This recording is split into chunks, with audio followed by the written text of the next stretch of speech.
Hello students, welcome to the online class. और आज की क्लास में हम लोग, जैसे कि लास्ट क्लास में हम लोग ने पढ़ा था कि आज की क्लास में हम लोग जो है यहाँ पास केमिकल फॉर्मूला, ठीक है, रासायनिक सूत्र बनाना जो है आज की क्लास में हम लोग क्या करेंगे, सीखेंगे।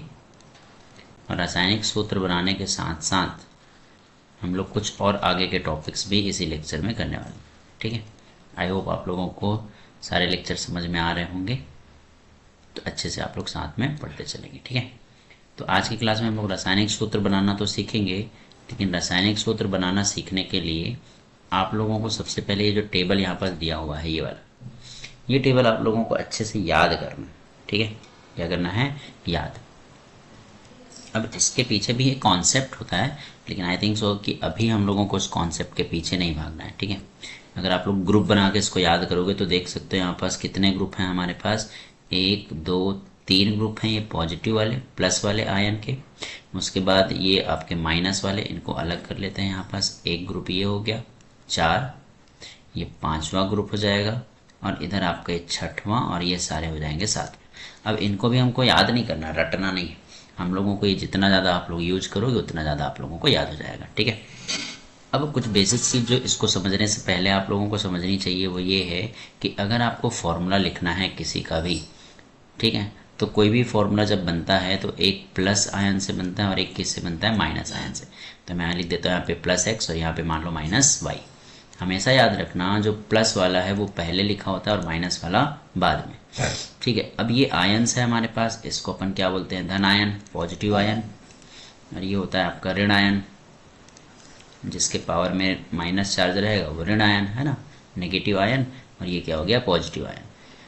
तो जब भी हम लोग लिखेंगे, जैसे ए एक्स की पर प्लस लिखा हुआ है और यहाँ पे क्या लिखा है? बी वाई माइनस लिखो, चाहे वाई माइनस वाई लिखो, बात एक ही, ठीक है। तो जब भी आपका फॉर्मूला बनेगा तो ये कैसे बनेगा? तो सबसे पहले ए लिखो और यहाँ पर क्या लिखो आप? बी। तो देखो b के पावर में यहाँ पे y है तो y चला जाएगा x के नीचे, सॉरी a के नीचे, तो क्या बन जाएगा? a y। और x चला जाएगा b के नीचे तो क्या बन जाएगा? b x। तो ये हमारा क्या बन जाएगा? फॉर्मूला बन जाएगा। जैसे और एग्जांपल देख लो, फिर क्वेश्चन करेंगे। जैसे यहाँ पे लिखा हुआ है a3 प्लस और b मान लेते हैं लिखा हुआ है -2, तो फॉर्मूला क्या बन जाएगा? a2b3 बनेगा। 2 कहाँ आएगा? यहाँ पे, और 3 आ जाएगा यहाँ पास, ठीक है। कुछ और फॉर्मूला देख लो, जैसे मान लो आपको लिख दिया जैसे हाइड्रोजन है और यहाँ पे मान लो क्लोरीन है, ठीक है। हाइड्रोजन पे होता है प्लस। अब प्लस देखो, कहीं पे भी अगर केवल प्लस लिखा है इसका मतलब क्या है? वो +1 है, और 1 को हम लोग नहीं लिखते हैं, ठीक है। केवल माइनस लिखा तो समझ जाना वहाँ पास क्या है? -1 है, और 1 को हम नहीं लिखते हैं, ठीक है। तो यहाँ पास क्या हो जाएगा? Cl में भी क्या होता है? -1 होता है। Cl में क्या होता है? -1। तो यहाँ पे +1 और यहाँ पे ऐसे दे रखा है। अब ये 1 है और ये भी क्या है? 1। तो यहाँ पे भी 1 और यहाँ पे भी क्या आएगा? 1, और 1 को नहीं लिखा जाता है, इसलिए फॉर्मूला क्या बन जाता है? HCl। ध्यान रखना, Cl में C कैपिटल होता है, ठीक है। तो इस तरीके से हम लोग फॉर्मूला जो है बनाते हैं, ओके। चलो अब सीधे मैं क्वेश्चंस पे ले जाऊंगा, लेकिन उससे पहले कुछ हम लोग एक जनरल टाइप का करते हैं, ठीक है। जैसे मैं एक पॉजिटिव आयन लेता हूँ और एक लेता हूँ नेगेटिव आयन, ठीक है। सपोज किसी को भी उठा लो, मान लो मैंने यहाँ से उठा लिया Cu+। क्या उठा लिया? Cu+, ठीक है। माइनस से उठा लो, कोई सा भी उठा लो, चलो यहाँ पास H2- उठा लेते हैं। क्या लिया? उठा लिया हम लोगों ने H2-। तो क्या नाम हो जाएगा इसका? पहले तो फॉर्मूला लिखो। यहाँ पे 1 है तो यहाँ पे 1 नहीं लिखा जाएगा, 1 से हमको कोई मतलब नहीं होता। 2 कहाँ आ जाएगा? कॉपर के नीचे, और 1 कहाँ आ जाएगा? S के नीचे। तो 1 लिखा नहीं जाता, इसलिए नहीं लिखोगे, इसलिए फॉर्मूला क्या हो जाएगा? Cu2S1 होगा, लेकिन 1 हम लोग नहीं लिखते हैं, तो फॉर्मूला क्या हो जाएगा? Cu2S। अब Cu+ वाले को आप क्या बोलते हो भाई? तो कॉपर। तो यहाँ पास क्या आ जाएगा इसका नाम? अगर अपन लिखें तो कॉपर। और H2- आपका क्या होता है? सल्फाइड। तो ये क्या हो जाएगा आपका? सल्फाइड। तो इसका नाम क्या बन जाएगा? कॉपर सल्फाइड, है ना। हिंदी में भी वही लिखते हैं भाई, तो हिंदी इंग्लिश वाले में कोई लफड़ा नहीं होना चाहिए, ठीक है। तो क्या हो जाएगा आपका? कॉपर सल्फाइड, ठीक। चलो एक आध एग्जाम्पल और देखो। सपोज मैं ले लेता हूँ यहाँ पास, अब पॉजिटिव वाले में से ले लेता हूँ अमोनियम, NH4 अमोनियम ले लिया, ठीक है। और माइनस वाले से ले लेता हूँ मैं आयोडाइड, I-। अब देखो यहाँ पे भी 1 है और यहाँ पे भी 1 है, तो उससे कोई फर्क नहीं पड़ेगा। तो सीधा फॉर्मूला क्या हो जाएगा? NH4I। क्या फॉर्मूला हो जाएगा? NH4I। तो पढ़ेंगे कैसे इसको? तो पहला वाला पार्ट था आपका अमोनियम, तो अमोनियम, और आयोडीन वाला तो आयोडाइड। तो क्या हो जाएगा फॉर्मूला आपका? अमोनियम आयोडाइड, ठीक है। समझ आ रहा है? तो इस तरीके से हम लोग फॉर्मूला जो है क्या करते हैं, बनाते हैं। ठीक है, चलो कुछ और एग्जांपल्स मैं आप लोगों को देता हूँ यहाँ पास। उससे पहले थोड़ा सा इसको इरेज कर लेते हैं। ये टेबल आप लोगों को अच्छे से ध्यान रखना है और कुछ भी नहीं। ठीक है, ये अगर टेबल आप लोगों को यूज कर करके याद करना है, डायरेक्टली नहीं। ठीक है, जैसे कुछ और ले लेता हूँ, जैसे ले लेता हूँ मैं सोडियम हाइड्रोजन कार्बोनेट। चलो पहले अपन यहाँ पे लिख देते हैं नाम, फिर उसको फॉर्मूला बनाएंगे। ठीक है, सोडियम हाइड्रोजन कार्बोनेट, ऐसा है आपका फॉर्मूला, दे दिया क्वेश्चन में दे दिया। अब सोडियम ढूंढो भाई, तो सोडियम ही मेरा ये रहा, तो क्या बनता है हमारे पास, Na पे क्या बनता है प्लस, Na पे क्या हमारे पास प्लस। फिर बोला है हाइड्रोजन कार्बोनेट, एक ही आयन होता है, देखो ये हाइड्रोजन कार्बोनेट है, HCO3 माइनस है, HCO3 माइनस। अब ध्यान रखना ये अकेले है ना, ये क्या है, एक ही आयन है, इसको अपन बोलते हैं बहुपरमाणुक आयन। जिसमें एक से ज्यादा एलिमेंट प्रेजेंट हो उसको अपन बहुपरमाणुक आयन कहते हैं। अब यहाँ पे +1 है, कुछ नहीं मतलब +1 है, यहाँ पे भी कुछ नहीं मतलब -1 है, तो 1 को लिखा नहीं जाता, तो सीधे सीधा फॉर्मूला बन जाएगा NaHCO3। ठीक है, चलो इसी में और चेंज करता हूँ, एक और ले लेते हैं। मान लो आपको दे दिया गया सोडियम कार्बोनेट, है ना, हाइड्रोजन कार्बोनेट नहीं है, ध्यान रखना क्या है इस बार, कार्बोनेट है। इसका फॉर्मूला कैसे बनेगा, तो सोडियम का हमारे पास फिर से है क्या Na+, कार्बोनेट देखो यहीं पास लिखा हुआ है क्या CO3 2- होता है, ध्यान रखना CO3 पे क्या होता है 2-, तो क्या बनेगा भाई, ये 2 जो है कहाँ आ जाएगा यहाँ पे, सो Na के नीचे क्या आ जाएगा 2 और CO3 के नीचे कुछ नहीं आएगा, मतलब क्या आएगा 1, क्योंकि यहाँ पे 1 है। ठीक है, तो ये 1 आ गया इसके नीचे, 2 आ गया आपका इसके नीचे, तो फॉर्मूला क्या बन गया देखो Na2CO3।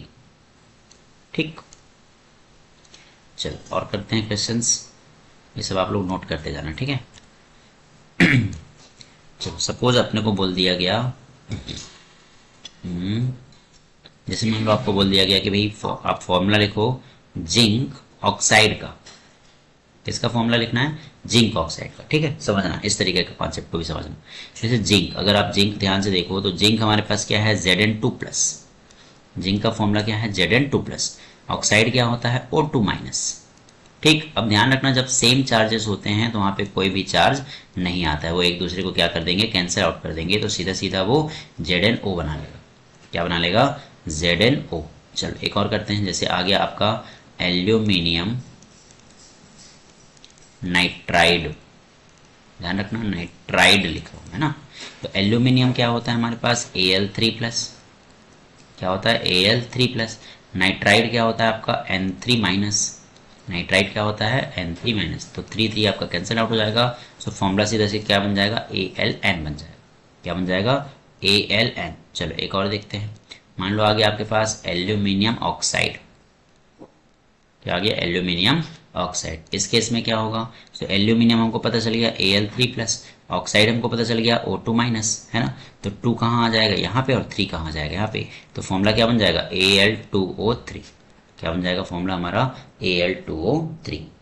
ठीक है, चलो एक और करते हैं, मान लो आपको दे दिया गया एल्यूमिनियम सल्फाइड।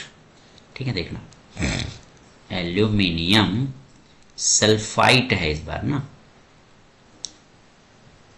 Sulphite TiTe। अब इस केस में क्या है देखो, सल्फाइट अगर देखोगे तो क्या है हमारे पास SO3 है या -2, और एल्यूमिनियम हमको पता है भाई कि क्या होता है 3+, तो 2 आ जाएगा एल्यूमिनियम के नीचे, 3 आ जाएगा यहाँ पे, सो फॉर्मूला क्या बन जाएगा Al2 फिर SO3 होल क्या आ जाएगा थ्राइस। ध्यान रखना जब हमारे पास बहुपरमाणुक आयन रहेंगे तो उसको हमेशा ब्रैकेट में लिखना, इसमें लिखना ब्रैकेट में। सपोज आपके पास आ गया एल्यूमिनियम सल्फेट, तो देखो सल्फेट क्या होता है SO4 2- होता है। ठीक है, और एल्यूमिनियम हमारा क्या होता है Al3+, तो 3 यहाँ 2 यहाँ, सो फॉर्मूला क्या बन जाएगा इसका Al2 SO4 थ्राइस। तो इस तरीके से हम लोग जो है फॉर्मूला बनाते हैं। ठीक है, आई होप आप लोगों को समझ में आ रहा होगा, समझते चल रहा भाई। ठीक है, ये टेबल आप लोग ज़रूर नोट कर लीजिएगा, लास्ट क्लास में भी मैंने आप लोगों को बोला था, आई होप आप लोगों ने कर भी लिया होगा। ठीक है, चलो कुछ क्वेश्चंस और करते हैं, अब डायरेक्टली हम लोग आते हैं किस पे, क्वेश्चन पे। ठीक है, ओके, चलो यहाँ पे कुछ एग्जांपल्स दिए हैं उसको भी हम लोग समझते हैं, बुक के एग्जांपल्स जो यहाँ पर दे रखे हैं। तो देखो जैसे इसमें फॉर्मूला बनाना था, चलो संयोजकता वगैरह को गोली मारो, जैसे मैंने आप लोगों को समझाया आप लोगों को उसी तरीके से ध्यान रखना है, ठीक है। संयोजकता वगैरह हम लोग आगे की क्लासेस में और समझते चलेंगे। जैसे हाइड्रोजन क्लोराइड बोला उसने, क्या बोला उसने, फॉर्मूला बनाना है किसका, हाइड्रोजन क्लोराइड का। तो आपको पता है कि भाई हाइड्रोजन में क्या होता है प्लस चार्ज और Cl में क्या होता है minus, plus minus cancel out हो जाएंगे, तो फॉर्मूला क्या बन जाएगा आपका सीधा सीधा HCl। आपको बोल दिया फॉर्मूला बनाओ भाई हाइड्रोजन सल्फाइड का, हाइड्रोजन सल्फाइड का। तो हाइड्रोजन में मालूम है हमको H प्लस होता है, सल्फाइड में H2 माइनस, 2 यहाँ 1 यहाँ, तो फॉर्मूला क्या बन जाएगा H2S, ठीक है। जैसे लिखा हुआ है carbon tetra chloride, carbon tetra chloride, ठीक। वैसे टेट्रा ना लिखा होता, केवल कार्बन क्लोराइड लिखा होता, तो कार्बन पे होता है +4, क्लोराइड में होता है भाई -1, ये केवल माइनस, तो 4 यहाँ, सॉरी 1 यहाँ और 4 यहाँ आ जाता, तो क्या क्या फॉर्मूला बन जाता CCl4, ठीक है। चलो तो ये हम लोगों ने आगे सीख लिया हुआ है। चलो यहाँ पे जैसे एक फॉर्मूला दिया हुआ है देखो, सोडियम नाइट्रेट, तो हमको मालूम है कि सोडियम में क्या होता है प्लस और नाइट्रेट में क्या होता है भाई, तो NO3 माइनस, तो प्लस माइनस क्या हो जाएगा कैंसिल, सीधा फॉर्मूला क्या बन जाएगा NaNO3। जैसे लिखा हुआ है कैल्शियम हाइड्रोक्साइड, तो कैल्शियम में पता है हमको Ca2 प्लस, हाइड्रोक्साइड में होता है OH माइनस, तो फॉर्मूला क्या बन जाएगा Ca के नीचे 1 और OH के बगल में क्या आ जाएगा आपका 2, तो फॉर्मूला क्या बन जाएगा CaOH2, ठीक। चलिए इसी पे बेस्ड कुछ क्वेश्चंस लगाते हैं डायरेक्टली और हम लोग सीखते हैं कि किस तरीके से आपको फॉर्मूला जो है बनाना है। चलो यहाँ पे कुछ क्वेश्चंस दिए हुए हैं, इसको डायरेक्टली मैं आप लोगों को बता देता हूँ भाई। पहला क्वेश्चन लिखा है सोडियम ऑक्साइड, तो मैंने ये कुछ करा चुके हैं, तो आप लोग वो टेबल को जरूर साइड में रखिए, नोट कर लिए होंगे तो, और देखते चलिए। तो सोडियम ऑक्साइड, तो सोडियम में होता है +1 और ऑक्साइड में होता है 2, तो यहाँ पे 2 और यहाँ पे क्या आ जाएगा 1, तो फॉर्मूला क्या बन जाएगा Na2O। क्या बनेगा सोडियम ऑक्साइड का फॉर्मूला Na2O, है ना। चलो अगला देखो, अगला लिखा है एल्यूमिनियम क्लोराइड, तो हमको मालूम है कि भाई एल्यूमिनियम में होता है 3+, क्लोराइड में होता है -1, तो 3 यहाँ 1 यहाँ, तो फॉर्मूला क्या बन जाएगा AlCl3। फिर क्या लिखा हुआ है सोडियम सल्फाइड, तो Na पे क्या होता है प्लस, सल्फाइड पे होता है -2, तो 2 यहाँ 1 यहाँ, तो क्या बन जाएगा Na2S। अगला है मैग्नीशियम हाइड्रोक्साइड, तो हमको मालूम है कि मैग्नीशियम पे क्या होता है +2 और हाइड्रोक्साइड पे होता है OH माइनस, तो क्या हो जाएगा 2 यहाँ 1 यहाँ, तो फॉर्मूला क्या बन जाएगा MgOH2, तो इसका फॉर्मूला क्या हो जाएगा MgOH2। तो ये हो गया सोडियम मैग्नीशियम हाइड्रोक्साइड, ठीक है। अब यहाँ पे आप लोगों को फॉर्मूला दे रखा है, अब आपको कुछ नहीं करना है, केवल उनका नाम लिखना है। इसमें क्या करना है, इस बार नाम लिखना है, तो लिख दो भाई। तो हमको मालूम है कि ये पहला वाला पार्ट क्या हमारा एल्यूमिनियम है, क्या है ये एल्यूमिनियम, और SO4 जो होता है वो सल्फेट होता है, क्या होता है सल्फेट, तो क्या फॉर्मूला बन जाएगा हमारा, नाम क्या बन जाएगा एल्यूमिनियम सल्फेट, है ना भाई। देखो ये 2 कहाँ आएगा -2 और यहाँ पे क्या आ जाएगा +3। चलो CaCl2, तो Ca क्या होता है हमारा कैल्शियम और Cl क्या होता है हमारा क्लोराइड, सिंपल है, तो कैल्शियम क्लोराइड। देखो K क्या होता है हमारा पोटेशियम और SO4 हमको मालूम है क्या होता है सल्फेट, ठीक, तो पोटेशियम सल्फेट। K क्या होता है अगेन हमारा पोटेशियम और NO3 हम लोगों ने पढ़ा है नाइट्रेट, ठीक है। Ca क्या हो जाएगा तो कैल्शियम और CO3 क्या हो जाएगा तो कार्बोनेट, ओके। तो ये हमारे क्या हो गए आयंस हो गए, ठीक है। अब एक बार मैं और रिवाइज करा दे रहा हूँ आप लोगों को सारे आयंस को, जिसको आप लोगों को अच्छे से ध्यान रखना। सबसे पहले अपन देखते हैं पॉजिटिव आयंस, ठीक है। तो पॉजिटिव आयंस में सबसे पहले हमारे पास था Na+, सोडियम, क्या था सोडियम, ठीक है। सोडियम के बाद पोटेशियम, मैं बोल रहा हूँ लिख लीजिएगा, इसको क्या बोलते हैं अपन पोटेशियम, ठीक है। टेबल है, केवल मैं एक बार रिवीजन टाइप का करा रहा हूँ, ठीक है। Ca2+ है, तो इसको क्या बोलते हैं अपन कैल्शियम बोलते हैं भाई, क्या बोलते हैं कैल्शियम, ठीक है। सोडियम पोटेशियम कैल्शियम, है ना। इसके अलावा Cu+ दिखाई देगा, कॉपर, आयरन में 2+ दिखाई देगा। देखो 2+ जो रहता है ना उसको अपन फेरस पढ़ते हैं, याद रखना, और जो 3+ रहता है वो क्या होता है हमारा फेरिक होता है, क्या होता है फेरिक, ये बात आप लोग थोड़ा सा याद रखना, ठीक है। तो ये हो गया प्लस वाले। एक और याद रखिए प्लस में NH4+, इसको अपन क्या बोलते हैं अमोनियम, अमोनियम ना, अमोनिया का फॉर्मूला क्या होता है NH3, दैट इज अमोनिया, और ये क्या है अमोनियम आयन। ओके, इसके बाद आ जाते हैं माइनस में, तो भाई Cl माइनस क्लोराइड, और इसमें और एक रह गया है ना, यहाँ पे H प्लस भी होता है हाइड्रोजन आयन, ठीक है। अच्छा, इसी में याद रखो OH माइनस, इसको क्या बोलते हैं हाइड्रोक्साइड, क्या बोलते हैं इसको हाइड्रोक्साइड, इसको क्या बोलते हैं अपन क्लोराइड बोलते हैं, क्या बोलते हैं क्लोराइड। H2 माइनस क्या होता है हमारा सल्फाइड, उसके बाद O2 माइनस ये क्या होता है हमारा ऑक्साइड, F माइनस क्या हो जाएगा फ्लोराइड, ठीक है। I माइनस क्या होता है हमारा आयोडाइड, सही हो गया माइनस वाले। इस तरीके से हमारे होते हैं पॉली एटॉमिक वाले, जिसको मैंने बताया था आप लोगों को बहुपरमाणु, जिसमें सबसे इंपॉर्टेंट पहले सल्फर वाले ले लो, तो SO3 माइनस ये क्या होता है सल्फाइट, TE है ध्यान रखना, ठीक है। इसी में आता है आपका SO4 माइनस 2, तो ये क्या कहलाता है हमारा सल्फेट, क्या कहलाता है सल्फेट। ऐसे यहाँ पे N3 माइनस अगर है तो ये क्या कहलाता है हमारा नाइट्राइड, ठीक है। यहीं पे मैं ले लूँ NO3 माइनस, क्या ले लूँ अगर यहाँ पास NO3 माइनस, ठीक है।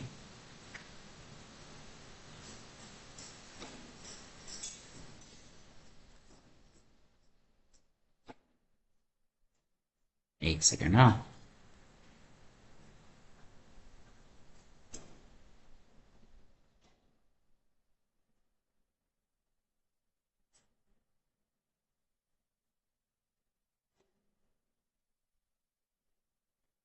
चलो अगर यहीं पास मैं NO3 माइनस ले लूँ, तो NO3 माइनस हमारा क्या कहलाता है नाइट्रेट, क्या कहलाता है नाइट्रेट।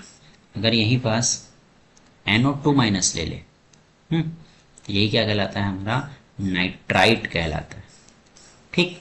तो ये हम लोगों को याद रखना।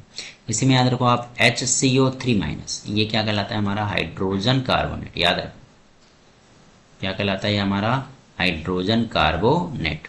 लेकिन अगर यहीं पर CO3 माइनस 2 हो जाए तो ये क्या कहलाता है हमारा कार्बोनेट, ठीक है। ये हमारे हमारे जनरल यूज वाले जो हैं रहते हैं, जो आप लोगों को अच्छे से याद रखना है, ठीक है।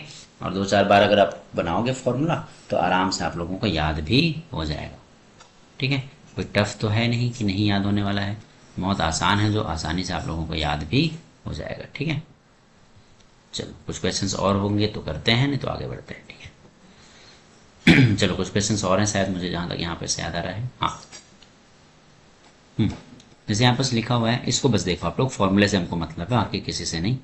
H2S लिखा हुआ है, तो पहला वाला पार्ट क्या हो जाएगा हमारा हाइड्रोजन, और S है तो S ये ऊपर जाएगा तो क्या बनेगा S-2, है ना, सल्फाइड हो जाएगा, क्या हो जाएगा ये आपका सल्फाइड। तो इसको अपन क्या पढ़ेंगे हाइड्रोजन सल्फाइड, ठीक है। बाकी मैंने यहाँ बहुत सारे एग्जाम्पल आप लोगों को यहाँ पास दे दिए हैं, ठीक है। चलो एक बार देखें क्या क्वेश्चन पे है क्या हमारे पास और फॉर्मूला बनाने वाला, तो इसको भी हम लोग देख लेते हैं फटफट से, अगर होगा तो, नहीं तो आगे बढ़ेंगे, ठीक है। इसके बाद हम लोगों को द्रव्यमान संख्या वगैरह वगैरह हम लोगों को फाइंड आउट करना है। चलो यहाँ पे देखो कुछ फॉर्मूलाज हैं हमारे पास, ठीक है। चलो मैं ऑप्शन करके लिखते जाऊंगा। सबसे पहले देखो ए पे क्या लिखा है मैग्नीशियम क्लोराइड, सीधे लिखता हूँ मैं। मैग्नीशियम पे होता है +2, क्लोराइड पे होता है -1, तो 2 यहाँ 1 यहाँ, तो Mg के नीचे 1 तो नहीं लिखा जाएगा, तो क्या बन जाएगा MgCl2। बी है कैल्शियम क्लोराइड, तो कैल्शियम पे +2, क्लोरीस में -1, तो क्या हो जाएगा बताओ 2 यहाँ 1 यहाँ, तो क्या हो जाएगा CaCl2, ठीक है। सी नंबर पे क्या लिखा है कॉपर नाइट्रेट, अभी हम लोगों ने देखा था कॉपर पे क्या होता है प्लस और नाइट्रेट पे क्या होता है माइनस, तो प्लस माइनस कैंसिल हो जाएगा, तो क्या बन जाएगा CuNO3, ठीक है। डी नंबर पे आ जाओ, क्या लिखा हुआ एल्यूमिनियम क्लोराइड, ये तो कई बार हो गया, एल्यूमिनियम पे 3+, क्लोरीन में -1, 3 यहाँ 1 यहाँ, तो क्या हो जाएगा AlCl3, ठीक है। कैल्शियम कार्बोनेट, तो Ca पे +2, कार्बोनेट पे -2, 2 2 कैंसिल, तो सीधे फॉर्मूला क्या बन जाएगा CaCO3। तो ये हमारे हो गए केमिकल फॉर्मूला वाला टॉपिक कंप्लीट, ठीक है। इसको नोट कर लीजिएगा, और वो जो टेबल मैंने अभी आप लोगों को बताया है उस टेबल पे जरूर फोकस करिए, और अच्छे से उसको बनाइए, ज़रूर आप लोगों के क्वेश्चन जो है आसानी से सॉल्व हो जाएंगे। ठीक है, अब आते हैं हम लोग थोड़ा सा आगे वाले टॉपिक पे, जो कि है हमारा आणविक द्रव्यमान। तो कल की क्लास में मैंने आप लोगों को एक टेबल बताया था जिसमें हम लोगों ने एटॉमिक मास लिखे थे। ठीक है, अगर वो टेबल मेरे पास है तो मैं एक बार और दिखा देता हूँ आप लोगों को। क्या लिखे थे, जिसमें हम लोगों ने एटॉमिक मास लिखे थे, है ना, ये वाला देख सकते हो। ठीक है, ये टेबल आई होप आप लोगों ने बनाया होगा, नहीं बनाया तो जरूर बना लीजिएगा। तो यहाँ पे कुछ नहीं, आप लोगों को बस 1 से 20, मैंने आप लोगों को क्या बोला था उस समय ही कि 1 से 20 तक, 1 से लेकर 20 तक के आपको एटॉमिक नंबर और एटॉमिक मास याद रखना है, और 1 से 30 तक के आपको एटॉमिक नंबर याद रखना है ना। अब जो अलग अलग है, जैसे हाइड्रोजन का मास कितना होता है 1, एटॉमिक नंबर भी 1 है ना। लिथियम का होता है एटॉमिक नंबर 3, मास क्या है 7। सोडियम का होता है 11, मास क्या है 23। तो जो डिफरेंट है आप लोगों को उसको याद रखना है, बाकी सब आपका क्या रहेगा, सेम रहेगा। बाकी सब सेम नहीं, डबल रहे, बाकी सब क्या रहता है आपके, डबल रहते हैं। इन्हीं को बस आप लोगों को क्या रखना है, याद रखना है। ठीक है, चलो अब कुछ क्वेश्चंस यहाँ पास दिए हुए हैं, आप लोगों को समझना है कि आणविक द्रव्यमान होता क्या है। ठीक है, उसके बाद मैं कुछ क्वेश्चंस कराऊंगा तो आप लोगों को सारी चीजें बन जाएंगी। तो देखो सीधा लिखा हुआ है कि आणविक द्रव्यमान क्या है, तो मैं इसको एक इजी वे पे आप लोगों को समझाता हूँ कि आणविक द्रव्यमान क्या होता है। ठीक है, चलो देखो, इसको इंग्लिश पे अपन क्या बोलेंगे, एटॉमिक मास। एटॉमिक मास,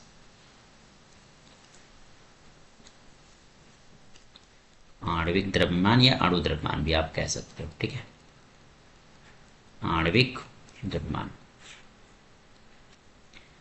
चलो देखो, कोई भी अणु है, जैसे कोई एटम होता है, जैसे केवल हाइड्रोजन लिखो तो इसका मास कितना है 1, केवल ऑक्सीजन लिखता हूं इसका मास कितना है 16। लेकिन अगर मैं बोलूं कि H2O है तो ये क्या कहलाते थे हमारे, ये क्या हो जा रहा है भाई, हाँ, ये क्या कहलाते थे हमारे, परमाणु कहलाते थे। क्या कहलाते थे, परमाणु, क्योंकि ये सिंगल यूनिट है ना। एक सेकेंड, हाँ, चलो, क्योंकि ये हमारे क्या है, सिंगल यूनिट है, इसलिए इनको अपन क्या बोलते हैं, परमाणु। तो ये जो हाइड्रोजन और ऑक्सीजन को जो मैंने यहाँ पास मास लिख रखा है, ये क्या कहलाता है हमारा, परमाणु द्रव्यमान। ये क्या कहलाता है हमारा, परमाणु द्रव्यमान। इसको अपन बोलते हैं एटॉमिक मास। ठीक है भाई,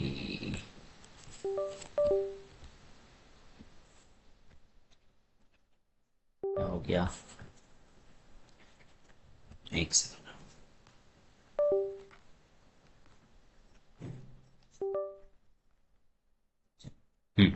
तो ये हमारे क्या कहलाते हैं, एटॉमिक मास, परमाणु द्रव्यमान। ठीक है, और ये जो है हमारा एटॉमिक नहीं, ये कहलाएगा मॉलिक्यूलर मास जी। इंग्लिश में इसको अपन क्या बोलेंगे, मॉलिक्यूलर मास। ठीक है, आणविक द्रव्यमान याद रखो।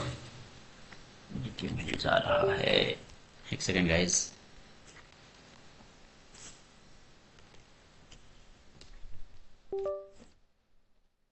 चलो, तो आणविक द्रव्यमान सिंपली क्या होगा, जैसे मैंने यहाँ पे बोला कि हाइड्रोजन का अलग से मास अगर है तो वो एटॉमिक मास कहलाता है, ऑक्सीजन का अलग से मास है तो वो एटॉमिक मास या परमाणु द्रव्यमान कहलाता है। लेकिन H2O जो कि हाइड्रोजन के कितने से 2 और ऑक्सीजन के कितने से तो 1, इनसे मिलकर बना हुआ है, तो यहाँ पे जो हम लोगों को मास मिलेगा वो अब आणविक द्रव्यमान कहलाएगा। क्या कहलाएगा हमारा, वो अब आणविक द्रव्यमान या फिर मॉलिक्यूलर मास कहलाएगा। ठीक है, क्या कहलाएगा, मॉलिक्यूलर मास। तो देखो कितने हाइड्रोजन है हमारे पास, 2। एक हाइड्रोजन का मास होता है 1, तो 2 का कितना हो जाएगा 2। एक ऑक्सीजन का मास कितना होता है 16, तो कितना हो गया हमारे पास 18। अब इसको मैं पहले भी बता चुका हूँ कि इसको हम AMU लिख सकते हैं, U लिख सकते हैं, या फिर ग्राम पर मोल भी लिख सकते हैं। ठीक है, तो ये 18 जो आया यही हमारा क्या कहलाएगा, आणविक द्रव्यमान। चलो कुछ और एग्जाम्पल लेते हैं। जैसे मेरे पास आ गया मान लो HCl, तो मेरे को मान लो कितने हाइड्रोजन है 1, क्लोरीन भी कितने हैं 1, तो एक हाइड्रोजन का मास 1 और एक क्लोरीन का मास कितना हो जाएगा 35.5। टोटल को जोड़ दो तो कितना आ जाएगा 36.5 AMU। यही हमारा क्या कहलाएगा, HCl का atomic mass, sorry molecular mass. और एग्जांपल ले लो, जैसे NaCl, तो एक Na का मास कितना होता है 23, Cl का मास हो जाता है 35.5, तो कितना हो जाएगा 35 और 23 58, तो 58.5 AMU हमारा क्या हो जाएगा NaCl का मास। ठीक है, कुछ और क्वेश्चन लगाते हैं।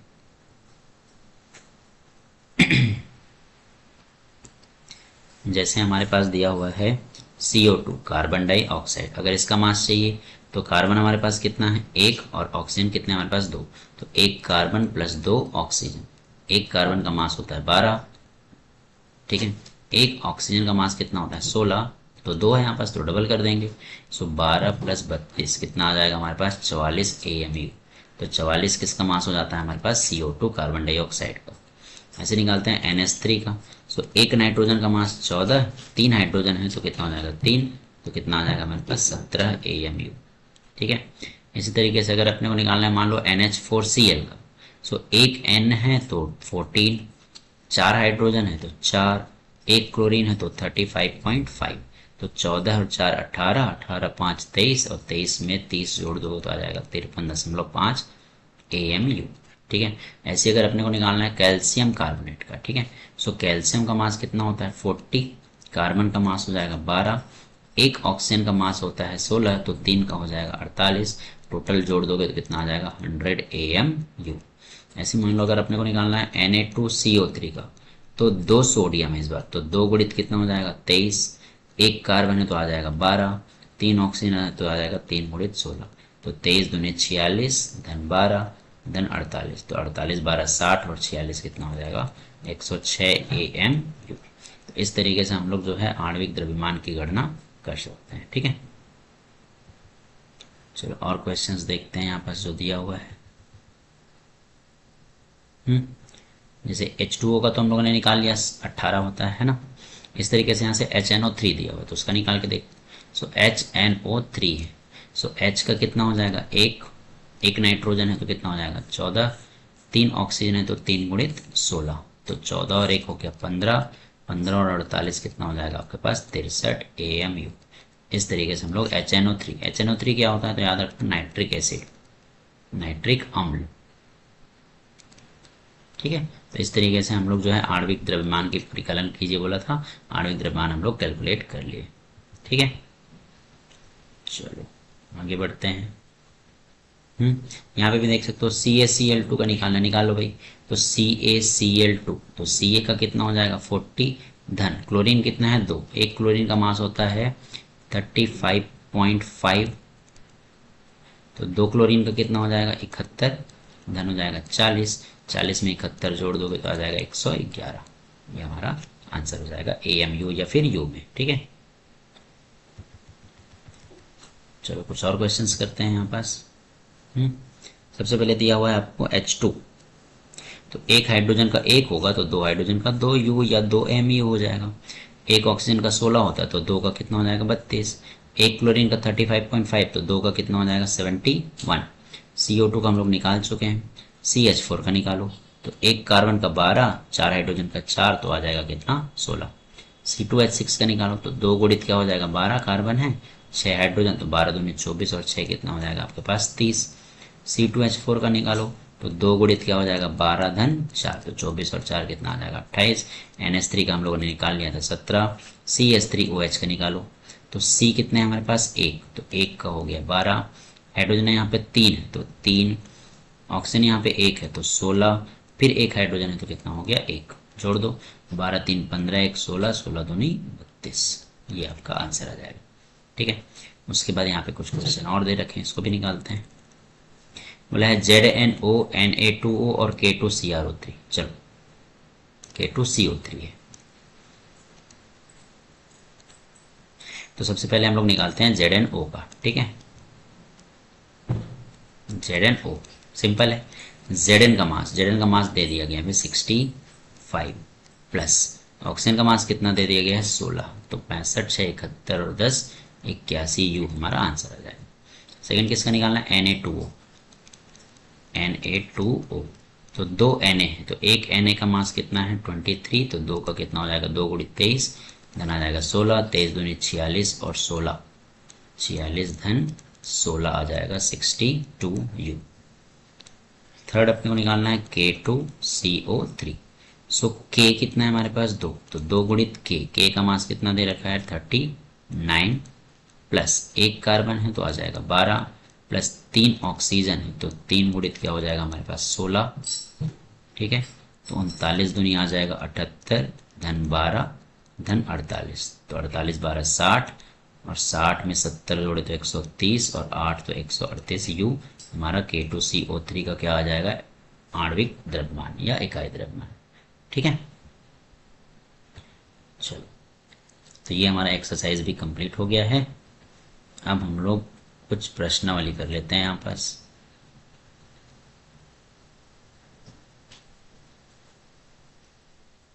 चलो लिखा हुआ था। अब यहाँ पे कुछ फॉर्मूला जो आप लोगों को हमेशा याद रखना है। बुझा हुआ चूना का फॉर्मूला होता है कैल्शियम हाइड्रोक्साइड CaOH2। ठीक है, कैल्शियम हाइड्रोक्साइड। अगला है हाइड्रोजन ब्रोमाइड, तो हाइड्रोजन का होता है H+, ब्रोमाइड का पता होना चाहिए Br-, प्लस माइनस कैंसिल हो जाएगा तो क्या बन जाएगा HBr। ठीक है, इसके बाद है बेकिंग सोडा, तो बेकिंग पाउडर या खाने का सोडा का फॉर्मूला आप लोग याद रखना NaHCO3 होता है। ठीक है, इसको अपन बोलते हैं सोडियम